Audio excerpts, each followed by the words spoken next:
स्वागत है आपका हमारे YouTube चैनल टैलेंट वेक्टर पे। मैं हूं आपका दोस्त वरुण सिंह और मैं डॉक्टर आदित्य। दोस्तों, आज जिस टॉपिक के बारे में हम बात करने वाले हैं वो बहुत कमाल का टॉपिक है। हम दिल्ली पुलिस कांस्टेबल 2023 के बारे में बात करेंगे। बहुत सारे व्यूअर्स हैं जो उसकी प्रिपरेशन के लिए हैं। सो आज डॉक्टर आदित्य जो हमारे एग्जामिनेशन सीरीज़ के एक्सपर्ट हैं, उनसे आप पहले भी मिल चुके हैं, आज भी वो हमारे गेस्ट हैं। सो मैं सबसे पहले उनका स्वागत करना चाहूँगा। स्वागत है डॉक्टर आदित्य आपका टैलेंट अवेकनर के मंच पे। धन्यवाद वरुण जी। आज हमारे व्यूअर्स के लिए बहुत एक कमाल का टॉपिक है, दिल्ली पुलिस कांस्टेबल के बारे में हम बात करेंगे। सो प्लीज़ हमारे व्यूअर्स को आप गाइड करें कि इस एग्ज़ाम के क्या बेसिक चीज़ें हैं जो हमारे व्यूअर्स को जानना बहुत ज़रूरी है। जी वरुण जी, देखिए दिल्ली पुलिस कांस्टेबल 2023 का जो एग्ज़ाम है वो मैं आप व्यूअर्स को सबसे पहले बताना चाहूँगा कि कौन सी बॉडी इस एग्ज़ाम को कंडक्ट करा रही है। ओके। तो इस एग्ज़ाम को जो कंडक्ट करा रहा है वो करा रहा है SSC यानी स्टाफ सिलेक्शन कमीशन। और दूसरी बात मैं व्यूअर्स को बताना चाहूँगा कि एग्ज़ाम डेट भी इसकी अलॉट हो चुकी हैं, जो 14 नवंबर 2023 से लेकर के 5 दिसंबर 2023 तक रहेंगी। और टोटल वैकेंसी इसमें जो है वो है 7,547। जी वरुण जी।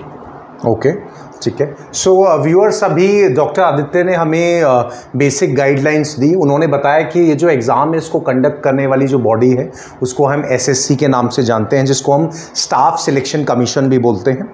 और जो एग्ज़ाम डेट है वो आ चुकी है, आप बोर्ड पे देख भी पा रहे हैं। डॉक्टर आदित्य ने हमें बताया भी 14 नवंबर 2023 से 5 दिसंबर 2023 के बीच में।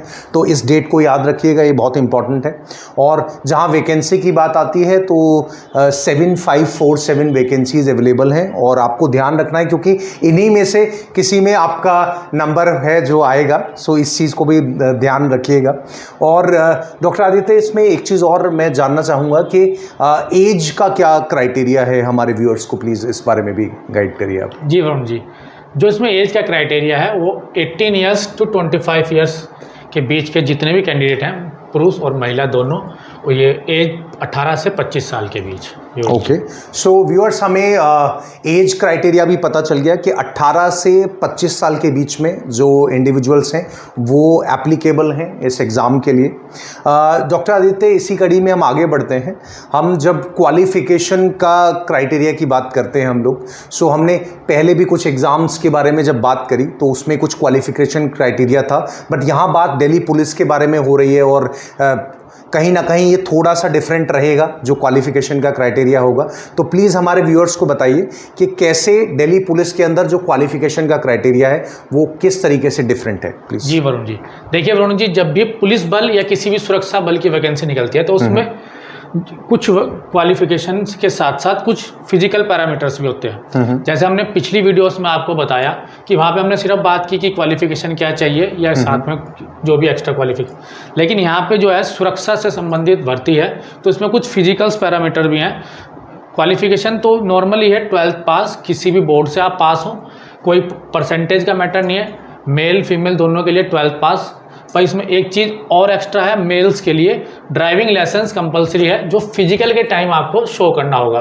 और इसमें दूसरी बात यह है कि आपको लर्निंग लाइसेंस वैलिड नहीं होगा, ठीक है। उसके बाद हम जो उसकी फिजिकल इफिशिएंसी टेस्ट है ये बहुत ही महत्वपूर्ण है। तो फिजिकल टेस्ट में भी जो है 3 कैटेगरी में डिवाइड है। पहली कैटेगरी है रेस की, दूसरी लॉन्ग जंप की और तीसरी हाई जंप की। जो मेल के लिए है, रेस 1600 मीटर की रेस है और उसके जो टाइम ड्यूरेशन है वो 6 मिनट में। इसके बाद लॉन्ग जंप पे आते हैं। लॉन्ग जंप जो है वो 14 फीट यानी 14 फीट और हाई जंप 3 फीट 9 इंच, जैसे व्यूअर्स देख पा रहे हैं। इसके बाद अगर हम फीमेल्स की बात करें तो फीमेल्स को थोड़ा सा टाइम में रिलैक्सेशन दिया गया है। 1600 मीटर की रेस फीमेल के लिए टाइम की ड्यूरेशन 2 मिनट बढ़ा दी गई है और ये 8 मिनट में उसको कंप्लीट करनी है। उसके बाद लॉन्ग जंप में भी फीमेल्स को थोड़ा सा रिलैक्सेशन दिया गया है। मेल के लिए देखिए 14 फीट है और फीमेल्स के लिए 10 फीट। उसके बाद हाई जंप में भी फीमेल्स के लिए थोड़ा सा रिलैक्सेशन है, 9 इंच की छूट यहाँ पे फीमेल्स को दी गई है। इसके बाद हम आते हैं हाइट पे। हाइट को भी 4 कैटेगरी में कैटेगराइज किया गया है, मेल और फीमेल दोनों के लिए। पहली जो कैटेगरी है वो जनरल OBC SC EWS सभी के लिए। उसमें जो मेल कैंडिडेट है उनकी हाइट 170 सेंटीमीटर मांगी गई है और फीमेल के लिए 157 सेंटीमीटर मांगी गई है। अब ये दूसरी जो कैटेगरी है हिल एरिया रेजिडेंट, जो कि जो पहाड़ी क्षेत्रों से आते हैं, वहाँ पे क्या है, वरुण जी ज़्यादा लंबे व्यक्ति वहाँ पे मिलते हैं तो हाइट वहाँ पे नॉर्मली रहती है, तो उनको भी रिलैक्सेशन दिया गया है 5 सेंटीमीटर का। तो मेल के लिए 165 सेंटीमीटर और फीमेल के लिए 155 सेंटीमीटर मांगी गई है। एसटी कैंडिडेट के लिए 165 सेंटीमीटर और फीमेल के लिए 155 सेंटीमीटर। इसके बाद जो एक सबसे लास्ट में आप देख रहे हैं, व्यूअर्स देख पा रहे हैं, दिल्ली पुलिस स्टाफ, यानी कोई ऐसा विद्यार्थी, कोई ऐसा कैंडिडेट जिसके परिवार से कोई बंदा पहले से ही दिल्ली पुलिस में कार्यरत है या रिटायर हो चुका है, तो उनको भी कुछ रिलैक्सेशन विभाग की तरफ से दिया गया है। मेल के लिए जो हाइट मांगी गई है वो 165 सेंटीमीटर और फीमेल के लिए 152 सेंटीमीटर। अब एक चीज़ और लास्ट में बताना चाहूँगा कि चेस्ट जो मांगी गई है वो मेल्स के लिए मांगी गई है 81 सेंटीमीटर की, जो रिक्वायर की गई है। जी Varun ji. Okay, so viewers, अभी डॉक्टर आदित्य ने हमें बहुत सारी इन्फॉर्मेशंस के बारे में बताया। मैं एक बार आपको फिर उसको रिवाइज करा देता हूँ। जब क्वालिफिकेशन की बात आती है तो 12th पास है, बट ड्राइविंग लाइसेंस चाहिए होगा जब फिजिकल के लिए आप अप्लाई करेंगे इन केस ऑफ मेल। और इसमें एक और इम्पॉर्टेंट चीज़ उन्होंने शेयर करी कि क्या डिफरेंस है। आपने देखा कि फिज़िकल के बारे में बहुत उन्होंने फोकस किया और उन्होंने बताया कि जो कैंडिडेट्स हैं उनको उसमें मेल के लिए एक अलग ऑप्शन अवेलेबल है, फीमेल जो है उनके लिए चीज़ें डिफरेंट है। बट इसमें एक चीज़ मैं ऐड ऑन करना चाहूँगा, उन्होंने बताया कि रिलैक्सेशन रिक्वायर्ड है, जो मिला भी है, बट आपको कंफर्ट जोन में नहीं जाना है। उन्होंने एम्फेसिस दी, उन्होंने बताया कि आपको इस तरीके से डिवाइड किया गया है रेस वाले, लॉन्ग जंप, हाई जंप वाले फैक्टर में। वो साथ साथ ये भी कन्वे करना चाह रहे थे, दैट मीन्स आपको अपने एफर्ट्स डालने हैं स्पेसिफिकली। और हाइट वाले क्राइटेरिया के बारे में भी उन्होंने बताया।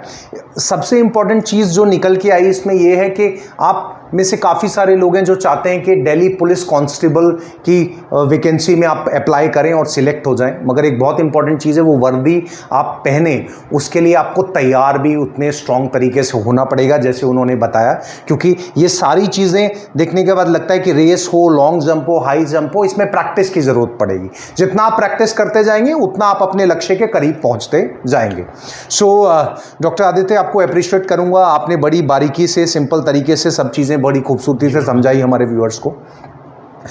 डॉक्टर आदित्य, हमारे व्यूअर्स के लिए कुछ और स्पेशल गाइडलाइन, जैसे आप हमेशा बताते रहते हैं उनको चीज़ें उनके लिए आसान करने के लिए, तो कोई स्पेशल गाइडलाइन आप और हमारे व्यूअर्स को देना चाहेंगे जो उनके लिए चीज़ें आसान करें? जी देखिए, जो भी एग्जाम, ये दिल्ली पुलिस का एग्जाम है, किसी भी एग्जाम की प्रिपरेशन करने के लिए सबसे पहले हमें ये देखना चाहिए वो एग्जाम कंडक्ट कौन करा रहा है। ये एग्जाम एसएससी कंडक्ट करा रही है, तो जब एग्जाम एसएससी कंडक्ट करा रही है तो हमें एसएससी के पैटर्न को थोड़ा फॉलो करना पड़ेगा।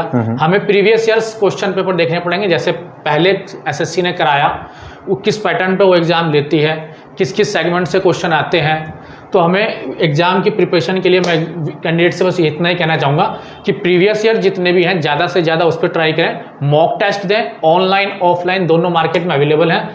और बस, धन्यवाद। Okay, so viewers, doctor Aditya ने हमें स्पेशल गाइडलाइन भी दे दी कि आप मॉक टेस्ट के लिए अप्लाई करें और चीज़ें देखें आप मार्केट में कैसे आप अपने आप को और बेहतर तरीके से तैयार कर सकते हैं। डॉक्टर आदित्य, बात आती है हमारी स्टोरी की, जो हमेशा हम अपने वीडियो में रखते हैं, और आज की जो स्टोरी है व्यूअर्स, वो प्रैक्टिकली आपकी तैयारी से रिलेट करते हुए मैं बताऊंगा, जो दिल्ली पुलिस कांस्टेबल का ही जो सिनेरियो है, जो एग्ज़ाम हमने क्लियर करना है। सो इसमें जैसे जैसे आपने सारी चीज़ें देखी जो डॉक्टर आदित्य ने हमें बताई, सो मैं आपको सिर्फ एक चीज़ कहना चाहूँगा। आपका नवंबर में जो है से दिसंबर के बीच में जो है एग्ज़ाम की डेट है आपकी। सो आपको क्या करना है, आपको अपनी तैयारी की जब बात करते हैं तो सबसे पहले एक चीज़ ध्यान रखिए, इस दुनिया में जब सफलता आती है तो वो सबसे पहले दिमाग में होती है, फिर रियलिटी में आती है। मतलब प्लानिंग पहले हमको यहाँ करनी है, फिर वो रियलिटी में घटित होती है। ठीक है, सो व्यूअर्स, इसका मतलब ये हुआ कि जब आपको अगर इस एग्जाम को क्रैक करना है तो सबसे पहले आपको यहाँ दिमाग में एक भूमिका बनानी पड़ेगी। वो भूमिका आप कैसे बनाएंगे? जो जो डॉक्टर आदित्य ने आपको बताया है उसकी तैयारी आप करेंगे, ना सिर्फ माइंड को स्ट्रांग बनाने के ऊपर, अपनी तैयारी आपको जो बुक्स पढ़नी है उसके रिगार्डिंग, साथ साथ फिजिकल पैरामीटर की जब बात करते हैं तो जब आपको वहां पर अप्लाई करना होगा फिजिकल वाले पैरामीटर से, उससे पहले आपको अपनी तैयारी खुद करनी पड़ेगी। वो तैयारी आप कैसे करेंगे? रोज जब आप मॉर्निंग में उठें और फिजिकल पैरामीटर की जब बात आती है तो अपने आसपास तैयारी करना शुरू करें। उसके लिए कुछ टाइमर सेट करें अपने फ़ोन में, वॉच में कुछ टाइमर सेट करें। और ये जो लॉन्ग जंप है या जो हाई जंप है या जो रेस है, इसकी प्रैक्टिस करनी शुरू करें। जितनी ज़्यादा स्ट्रॉन्ग तरीके से आप इसकी प्रैक्टिस करने लग जाएंगे, उतने आप करीब पहुंचेंगे अपने दिल्ली पुलिस कांस्टेबल की जो ड्रीम है उसके पास। और याद रखिए, जितना लगातार आप प्रैक्टिस करते रहेंगे, उतना आपका कॉन्फिडेंस डेवलप होता रहेगा। और डॉक्टर आदित्य, हमने देखा है कि कॉन्फिडेंस जब एक व्यक्ति में आता है, वो ना सिर्फ माइंड से स्ट्रांग हो जाता है, वो चीज़ उसकी फिजिकल अपीयरेंस में भी नजर आती है, उसकी बॉडी लैंग्वेज में दिखती है। तो व्यूअर्स, इस चीज़ का ध्यान रखिए। आपको बहुत सारी इंफॉर्मेशन मिली है, सारी चीज़ें मिली हैं, बट ये कारगर और बेहतर तरीके से तब सिद्ध होंगी जब आप इन सारी चीज़ों को अपने अंदर उतारेंगे और इसको अपनी लाइफ में फॉलो करेंगे। सो व्यूअर्स, हम अपनी नेक्स्ट वीडियो में जब मिलेंगे तो हम बात करेंगे कि दिल्ली पुलिस कांस्टेबल जो है उसका एग्जाम पैटर्न क्या रहेगा, उसके बारे में हम नेक्स्ट वीडियो में आपके साथ होंगे। तब तक अपना बहुत अच्छे से ध्यान रखें। जो इन्फॉर्मेशन आपको दी गई है, इस पे थोड़ा अपनी क्लैरिटी ढूंढने की कोशिश करें और थोड़ा रिसर्च वर्क करें, और फिर दोबारा हम एक वीडियो के साथ आपसे मिलेंगे। तब तक अपना बहुत अच्छे से ध्यान रखिए। आप बहुत स्पेशल हैं। Take very good care of yourself. Thank you.